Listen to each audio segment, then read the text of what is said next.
Deux choses à changer pour devenir une femme confiante, c'est tout de suite.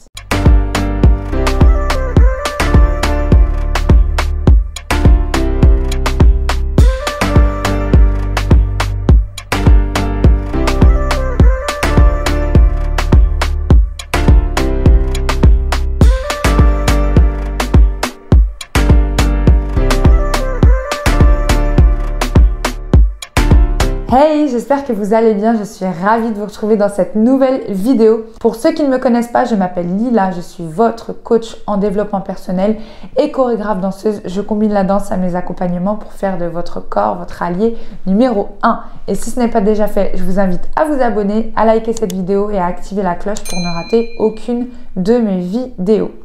Aujourd'hui, je voudrais aborder avec vous deux points, deux changements vraiment à mettre en place pour devenir cette femme confiante. Si vous n'avez pas confiance en vous et que voilà, vous savez qu'il y a des choses à changer, vous ne savez pas lesquelles, on voit ça tout de suite. En numéro 1, les amis, je vous invite vraiment à avoir une vision positive de votre futur. À aujourd'hui, dans chaque chose que vous allez entreprendre, vous allez voir les choses seulement avec positivité dans le meilleur des cas. On va pas voir les choses comme si vous allez vous casser la gueule, mais là, on va aller vraiment vers du positif. Parce que les amis, la femme qui n'a pas confiance en elle voit que du noir. Elle broie du noir, elle se plaint tout le temps, elle critique tout le temps les autres.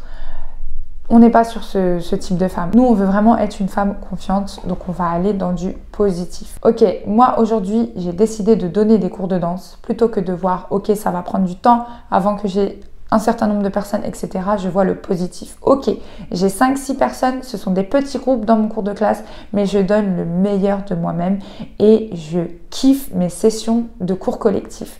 C'est ça, les visions positives. Et pour ça, les amis, il y a un outil en développement personnel qui s'appelle les messages contraignants. Donc chaque fois, ce qui est naturel et humain, je fais une petite parenthèse, mais chaque fois que vous allez avoir une pensée négative, il va falloir la contrer avec une pensée positive, ok? Par exemple, j'aimerais beaucoup apprendre à danser, mais je n'y arriverai jamais parce que je suis nulle. Voilà, donc ça c'est typique de la fille qui n'a pas confiance en elle. Mais la femme qui a confiance en elle, je n'ai jamais dansé, j'aimerais beaucoup apprendre à danser.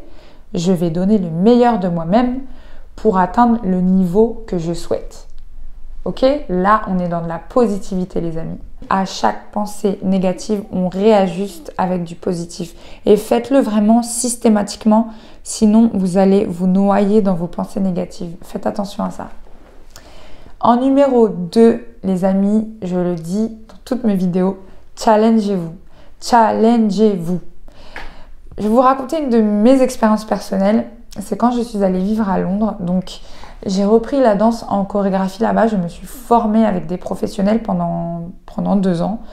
Et avant ça, je faisais un autre style de danse qui était la salsa. Et pendant ces 2 ans où je me suis formée, à chaque fin de cours, on était filmés. Et c'était un petit peu le côté où on allait performer face à la caméra, donc il fallait donner le meilleur de soi-même. Et moi, je n'avais jamais fait ce type de cours à l'époque. Quand j'étais plus jeune, on n'avait pas ces téléphones, ces smartphones et tout pour filmer. Et en salsa, j'étais déjà filmée, mais bon, très rarement. Mais là, c'était vraiment danser face caméra, tel que je vous parle, mais là, c'était danser. Et je me disais, pensée négative, mais jamais j'y arriverai, jamais je pourrai donner le meilleur de moi-même, etc. Finalement, je l'ai fait une fois, je me suis plantée, je l'ai fait 2 fois, je me plantais encore dans les mouvements, je l'ai fait 3 fois et je l'ai refait et refait. Jusqu'à ce que j'avais un résultat satisfaisant. Et au final, à force de pratiquer, des fois même, le professeur nous disait qui veut y aller en premier et j'étais volontaire. Parce que j'avais gagné confiance en moi à travers ces loupés, ces échecs, etc. Il y a bien un moment où tu vas réussir. C'est comme quand tu es pâtissier, la première fois que tu fais une tarte aux fraises, forcément tu vas te foirer, c'est normal. C'est pas toujours qu'on arrive du premier coup. Et même si on arrive du premier coup, c'est cool.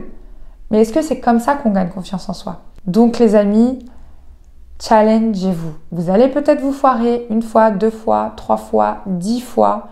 Continuez jusqu'à ce que vous vous perfectionnez. Donc gardez bien en tête que c'est dans le challenge qu'on gagne confiance en soi. Merci les amis d'avoir regardé cette vidéo. J'espère qu'elle vous a plu. N'oubliez pas de liker, de la partager, de vous abonner. Et moi je vous dis à demain pour une prochaine vidéo. Et d'ici là, prenez soin de vous. Ciao.